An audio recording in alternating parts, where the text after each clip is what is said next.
Posibleng hindi na isama sa imbestigasyon sa maanomalya umanong flood control projects si dating DPWH Secretary Manuel Bonoan.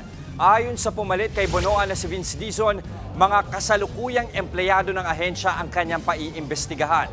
Dagdag ni Dizon, wala siya sa posisyon para irekomenda sa bububuing independent commission na paimbestigahan si Bonoan. Bago pa man mag-resign, iginit na ni Bonoan na wala siyang kinalaman sa mga ghost o substandard na proyekto sa ilalim ng kanyang panunungkulan.